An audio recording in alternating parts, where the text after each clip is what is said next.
దొండ చెట్లు ఎలా మనకు కాయలు ఎక్కువ కాయాలంటే ఏం చేయాలో చూసామా. ముందుగా అయితే చెట్టుకి ఏవైనా కొమ్మలు, ఇదిగోండి ఇక్కడ గట్టిగానే ఉంది, ఇక్కడ చూసేటప్పటికి మెత్తగా ఇరిగిపోతుంది చూడండి.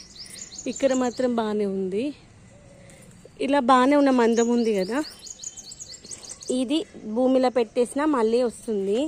ఇలా ఎండిపోయిన ఏవైతే ఉంటాయో కొమ్మలు, వాటిని ఎప్పటికప్పుడు క్లీన్ చేసుకుంటూ ఉండాలి.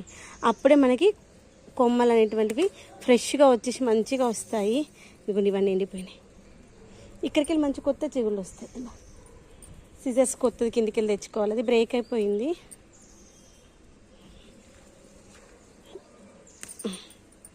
ఇలా మనం ఎప్పటికప్పుడు ఇదిగోండి ఇక్కడికి ఇలా అయిపోయింది కదా, ఇది ఇక్కడికి వెళ్ళి కొత్త చిగురు రాదు, ఇది కట్ చేసేయాలి, అప్పుడే మంచిగా వస్తుంది. ఇదిగోండి